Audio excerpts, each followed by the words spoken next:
Hello everyone, are you ready for another adventure? It's me, Woki, and I'm back with another fake Grand Order video. And it's time to finally talk some news. I've been waiting a very long time for them to drop some news. I was actually hoping that the Evo-Pilgrimage Festival, or as is what it's called now, the Pilgrim Festival, which is what we're going to be talking about today, was announced maybe a couple days ago. Just because I would have been not busy with work, and it would have been a real dick move to release this when I'm very busy with work and in the middle of crazy work. Wouldn't that be just a terrible time to release it, and then I'd have to talk about these events while being super tired and having to constantly re-record this intro because it just wasn't good enough because it's 4 a.m. and my brain is fried? Anyway, they did that. So the Pilgrim Festival starts on the 20th, and we're going to be going over it today. So let's go over it. Let's start. Yay! This is the first time someone actually pointed it out to me yesterday when I did a video and I talked about my specific, like, hey man, maybe they're going to have to skip this, the evocation stuff, which I'm going to have to get used to calling it Pilgrim Festival now. They said they actually can't, because inside of the Lilum Harlem event, you get the material to use here. So they literally can't skip it. They had to bring it out at some point. Would have been very nice for them to release this much earlier, which I'm going to explain why pretty soon, but it's nice that it's coming. If you don't know what the Pilgrim Festival is, it's very simple. This is their way of giving us the welfare units, or the free units that they give out in FGO, without having to give us the same quartz that come with their events, while also still finding ways to give us same quartz. I don't know. They're very weird with the rerun events. I don't know why they started getting that way. I saw the theory is that this FGO is made out of spaghetti code, and it's easier for them to do it this way than to actually bring back events. Good enough. The ones that are going to be featured on this Pilgrim Festival, which is the first one, is writer Kintoki, caster Shuten Doji, and Samba Quetz that you can see in the background with this very nice art to depict it, which is likely also going to be the cover of it, as I try and make sure to fit all of them, even though the main focus will always go to Samba Quetz, because that's my girl right there. So yeah, the Evocation Leaf Festival Exchange, or the... it's funny because the wiki clearly just copied it over, but the Pilgrim Leaf Exchange shop will open up in the Da Vinci's, and then you're able to trade in these specific leaves for various things, such as copies, multiple NP copies. The first copy costs 200, and then it costs a total of 200, obviously, and then for the next 4 copies, it's still 200, but you'll need 800 to get all 4 for NP5. You can buy the Ascension material. It costs 50. By the end of it, you'll spend 200 leaves. You can get more medals, servant coins, I guess, is the right way of saying it. A total of 48 of them in a pack of 10. Costing 50, so by the end of it, you'll be using 2,400 of these leaves right here. And that's basically what you do for every single one of them, except for in Samba Quetz's case, you can get the... oh, never mind, I thought this was the...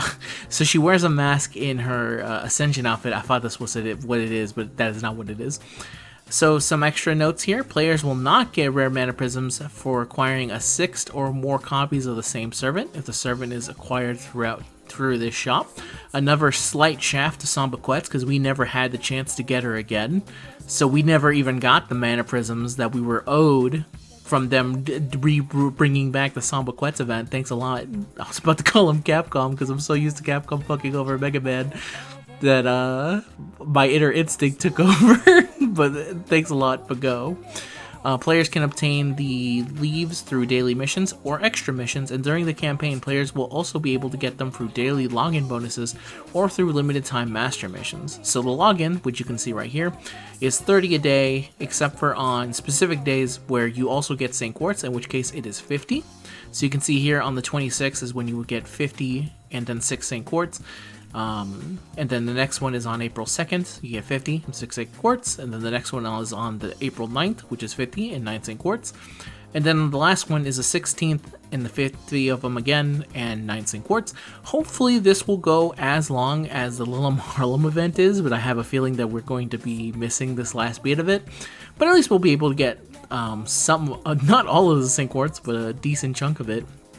Like 21 St. Quartz. Yeah, 21 St. Quartz out of the 30. There'll be limited time campaigns, which is 2 times EXP gained and 2 times great and super suck chance for the following servants, which is all 3 of the new welfares, not new welfares, but the old ones. And then the following servants will also receive 50% damage bonus when clearing any quest, so very nice. 1/2 AP for the Saber Rider and the Archer Caster, which is the best way to get their embers, except for Samba Quetz, who is ruler, so she doesn't get anything. In terms of AP campaigns, you can just piggyback and eat the Berserker or the Rider or the Archer of them right there. And then 1/2 AP cost, the QP required for Servant and Craft Essence Enhancement will be halved for the duration of the campaign, which is very nice. Which is why this campaign lasts until April 3rd and doesn't last until the end of the login, which the end of the login is the 16th that you can see right there. So the master missions, which are going to be limited time master missions, which is another way to get more of the Saint Quartz. It will start from the first set of I believe the first set of them. No, I'll look down here. Limited time master missions, mission period the 20th until April 3rd, and then the reward claim period is until the 10th. So make sure to get these done as clear as you can and fast as you can. Clear any Ember Gathering quest 3 times. You'll get 10 of the leaves and 3 Saint Quartz. Clear it 6 times at 20 leaves and 6 of the Saint Quartz. Clear any free quest on a main story map 3 times. That's another 10 leaves and 9 Saint Quartz.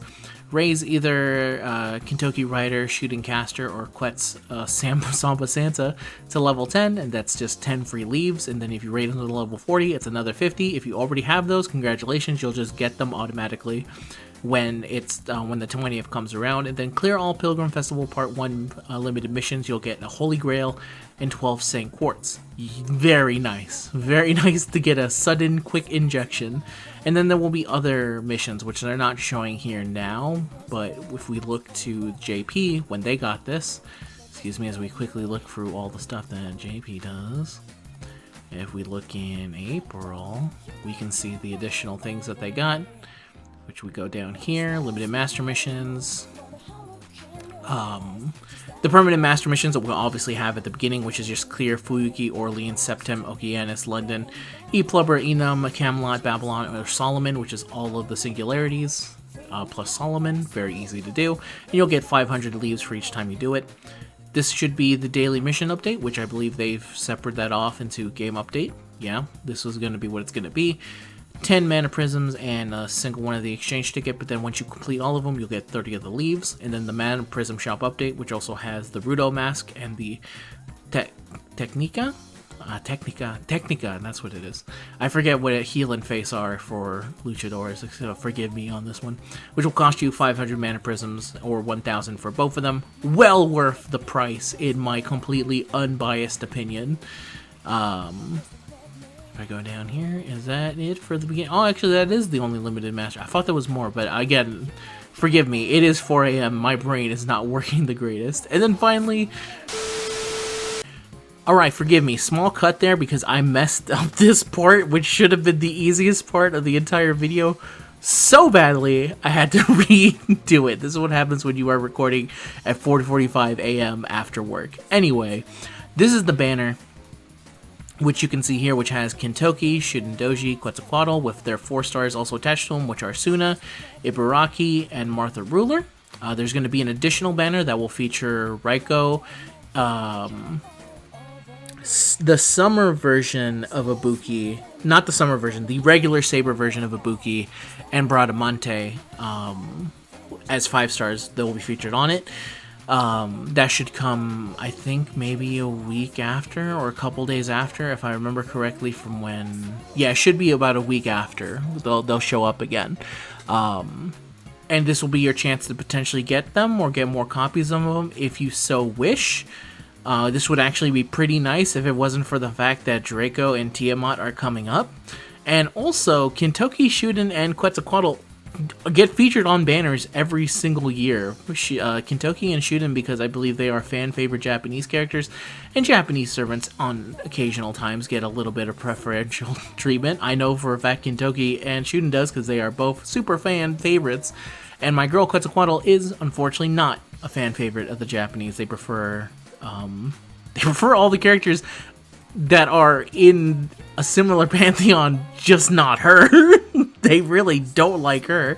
Before I go into a rant at super late at night. Or super early, I guess, depending on how you look at it. But regardless, they do make sure to bring back her banner a whole bunch for the people who do like her.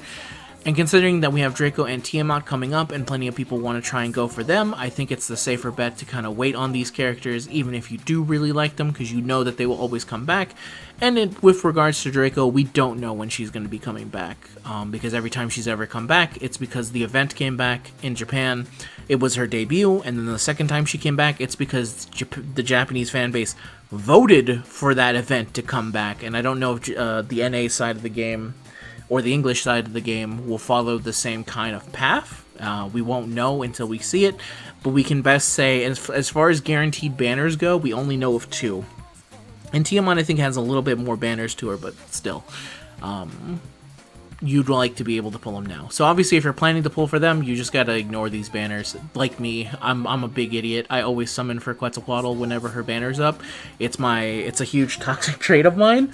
But usually she's only up for like a day or 2. She's up here for an entire week. That's bad for me. That's very bad for me. I'll have to think this through and kind of go through it. But if you are, for whatever reason, interested in summoning, Kintoki starts on the 20th, and then 2 days later, it's Shuten, and then 2 days later after that, it is Quetzalcoatl up in there, and I wish you the best of luck if you decide to go for it, because you were waiting for this banner specifically, and you didn't care about any of the ones coming up. There you go. Finally. Okay. That part was good.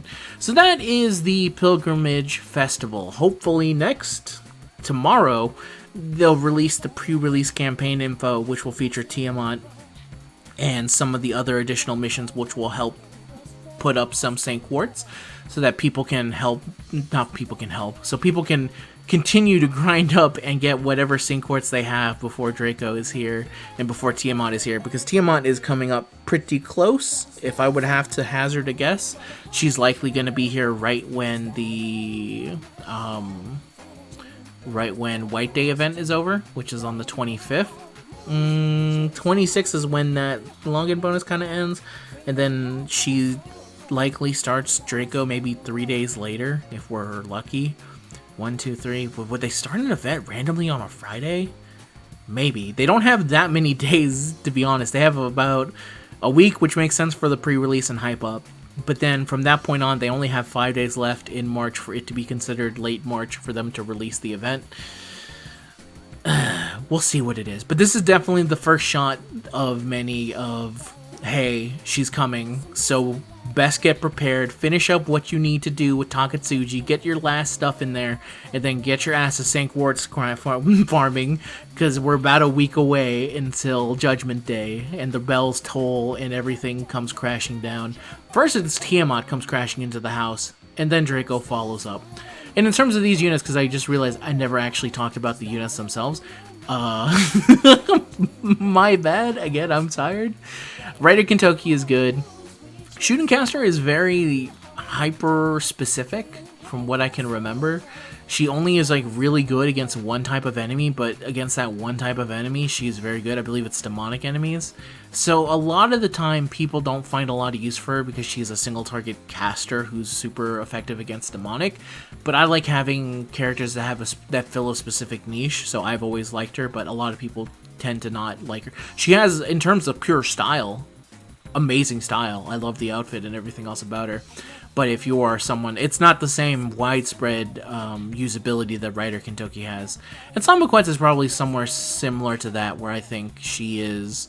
I think the one thing that she's missing, especially unfortunately because in today's Buster farming age, she doesn't have 30% NP gauge to herself at all. She just doesn't do that. So what she's better fitted for is specific fights that you know are going to last an extremely long time. Or if you can somehow set her up with something that she can just use her NP once and then kind of be done with it and be good with it afterwards. The thing I use her the most for is the Grailfront Wars, because having just a Buster-focused, crit-focused ruler who's not going to take damage from a lot of people, and she's also 4-star, so her cost kind of helps keep things low, is pretty nice to have, to be honest. And it's really cool. I also like her. I really like the style of this one. I love everything about Samba Quetz. Except for how they treat her. I guess is the best way of saying it. So this is how those goes are. Those are... That's how those three are. Good luck to you if you're going for them. I'm likely going to pick up the extra copies of Samba Quetz and the medals first. Because that's how my priority sees, so I can start working to get her level 120. But anyway... That's it for this video, everyone. Get excited, because more news is hopefully coming up soon, and there's also get worried, because there's not much time left for you to do anything. Until next time, I wish you guys the best of luck, and I'll see you guys in the next video. Now, I hope to God, the next time... I'm gonna start beefing with a lot of the way FGO handle this, by the way. I checked at day roll 9 p.m. Not day roll. I guess not day roll for me 9 p.m. I checked the fucking thing. It didn't say anything. I went to work thinking I guess they didn't announce it today. And then after watching an episode of Kamen Rider, I looked at my phone and said, "Fuck." So, anyway, peace out, everyone. Till next time. Bye.